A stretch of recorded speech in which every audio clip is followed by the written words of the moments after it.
You guys ready? Yeah, overall, you just kind of look where we're at. I still think these kids play extremely hard and they fight. You know, that's something that I can live with at night at least. But it goes down to what we're talking about, like the smart, efficient football that we're all about. And you can't turn the ball over 3 times, especially throw a pick six. That especially versus a team that prides themselves in minimizing mistakes and capitalizing mistakes, and a ball control team. You know, I give all the credit to Coach Bowl and Wyoming. They do a phenomenal job on who they are and playing together as a team and capitalize on mistakes and ball control. And you know, that's a tough team. To beat that team, you have to play complete complementary team football, and we did. And I thought the kids came out in that first half and they fought. And you started to see in the second quarter us kind of fade a little bit, do some undisciplined things, got careless with the ball. You turned the ball over twice. You know, they capitalized on one of our mistakes, and you know, they make it a little bit closer than what it should have been going into half. You go into the second half and you throw that pick six, and that kind of just changes the whole momentum of the entire game. And now you're playing from behind, and that's something that we pressed on all week about. We're not going to play from behind because that plays into the advantage of Wyoming. And you know, when you get that team behind the chains and you get them chasing points, that gets them out of their comfort zone. And really in the second half, you know, they got it. We kept them in their comfort zone because they were capitalizing on our mistakes. But you know, that's what it comes down to. You just got to play smarter football. You can't turn the ball over versus a team like that and expect good results, because they obviously don't turn the ball over and make very many mistakes. But you know, we still got to keep fighting. You know, that's what I told them in the locker room. We're gonna line back up tomorrow. We're gonna coach them up. We're gonna keep correcting, because I do believe this team can do some good stuff. You know, you got 10 more games left, and you know, we're not gonna stop. We're not gonna quit. We're gonna keep fighting, scratching, clawing until we get this thing figured out. But you know, for a quality opponent like Wyoming, you know, to be kind of in there to a 2-possession game and fight until the end, you know, you still got to be pleased with our players from that standpoint. But got to get better, and we will as a program. So I'm gonna open up for questions now. Coach, your first home game as a head coach here in San Marcos, what was that energy and what was that atmosphere like? I loved it. You know, I love this community. I love the trains on third down, the train horn, which you know, that thing's loud as ever, where it's making it hard for us to communicate, which I love that. That's what we're trying to get. I thought the students were strong behind the visiting team bench.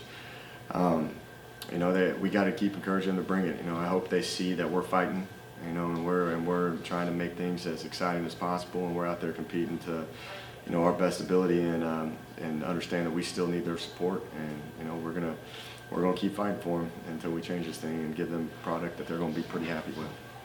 Coach, Gresh got the start tonight. What went into that decision, and how do you feel like he played? You know, it was kind of a toss of the coin, to be honest with you. I thought he finished the Texas A&M game a little bit stronger than where it was. So we rolled with him, and you know, we were going to have the intentions of playing Vid, but I thought Gresh was making some good throws and good plays. You know, you look at where he ended up at, almost throwing for 400 yards. You know, that means he was actually, you know, making completions and moving the ball around. You know, but this game gets magnified by your mistakes, you know, and those 3 interceptions are going to be magnified for that kid. And that's kind of unfair to him, but, you know, that's the way it is to play quarterback. But, you know, he was moving the ball, or was putting it in play. That kid, the receivers were making contested catches. So I think you could all agree with me, where the strides we took as an offense from week 1 to week 2 is night and day. And that's something I challenged them of. What we have to do as a team is we got to continually get better each week. And you know, just the way Gresh was playing it, I thought he was doing a really good job for us out there. Do you consider the quarterback competition still open? You know, I got to get back and look at the tape with it. You know, I think it's Gresh's to take away right now. You know, if you start to get careless with the ball, you know, that can put us in tough situations. So we got to keep getting better. We got a tough opponent next week with SMU. I don't even know how they did tonight, but that's going to be a pretty solid game and a tough game for us. And I think we got to have a good week of preparation with Gresh and learn from our mistakes and keep moving forward. You guys had a couple of long runs tonight, but it seemed like overall you still struggled with rushing. What do you feel like is the issue there? I struggled with rushing. You know, I couldn't tell you. I got to look at the tape a little bit more. I do think Twyford brings a pretty good added element to the game, and AT's running hard. I really think these running backs are starting to kind of get into the groove of things. But I was pleased, you know, just aside of seeing them make plays, just everybody was out there making plays, and you know, that's a positive for us. But this game comes down to not making very many mistakes, and then that's what got us at the end. You know, Coach, obviously you're an offensive guy, but coming out of that second half, that just 9-minute drive from Wyoming where they were just running the ball and held it for so long, what was it like to just deal with that kind of offense today? Yeah, that's what they do. They make it extremely hard for offenses, especially like they're a good scheme, and they are very methodical, and they eliminate like a lot of plays and minimize possessions, and that makes you play pretty perfect on offense. And I thought the defense stood up at times and got us the ball back, you know, which was pretty crucial at times. But you know, you see what like Army did to Michigan and Army did to Oklahoma last week. You know, that's one of the best offenses, or one of the best defenses, is to keep keep their offense on the field, and that's what they did. And made a lot of clock management thoughts going into the fourth quarter about when we need to start using, you know, timeouts, when we need to start working on going for it on fourth down, and put us in those situations. You know, you get to a 4th and 14 for a 53-yard field goal, which the odds aren't crazy in your favor. We've seen Josh do that kick before, but the odds of converting a 4th and 14 are pretty rare. So, you know, you just go for it, especially in a 2-possession game. But like, you would like to see the efficiency of the offense get you in a more manageable spot where you could go for it on fourth down. You know, does that answer your question? Oh, I kind of started ranting right there. You're okay.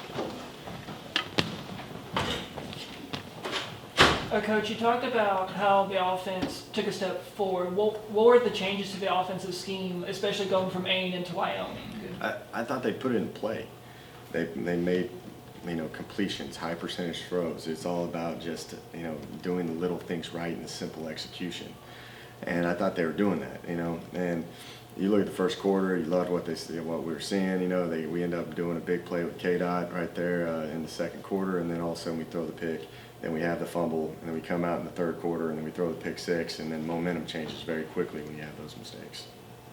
So we've been talking a lot about the offense, but the defense, besides the turnovers, did a phenomenal job. Didn't allow really any touchdowns if you take away the interceptions. What are your thoughts about their overall performance? You know, I thought the defense played well.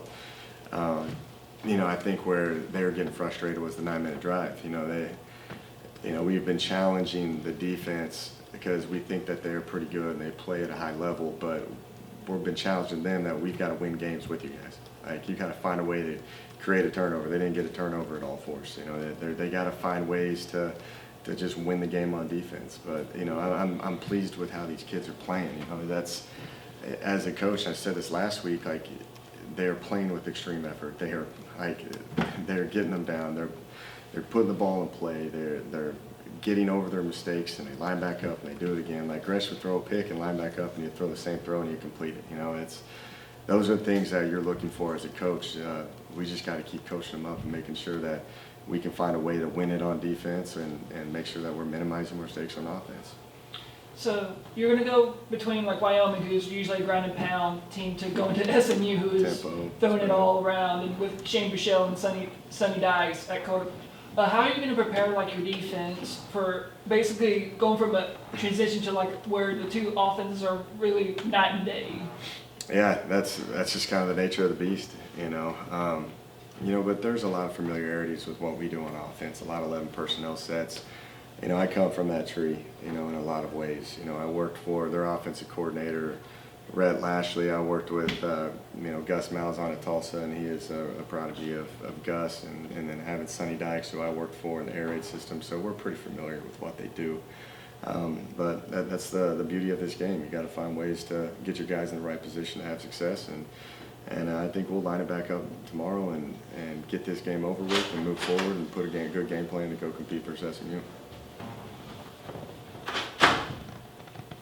One of the things I did see out there, Coach, on offense, Micah Hiltz was running most of the plays with the ones at tight end. He had that big reception, almost a touchdown, all the way to the 1-yard line in the first half. How much is he going to play for the rest of the season? He's going to be running with the ones?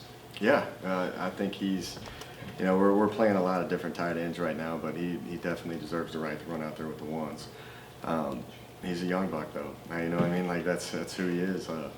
And he's going to continue to be really good. I think that kid's got all the potential in the world. And you know, he's beat up. You know, he got beat up, and he's fighting through pain, and you know, he's not backing down from the challenge. And you know, we can win with guys like that. All right, thank you, Coach. All right, appreciate it, guys. Thank you, Coach.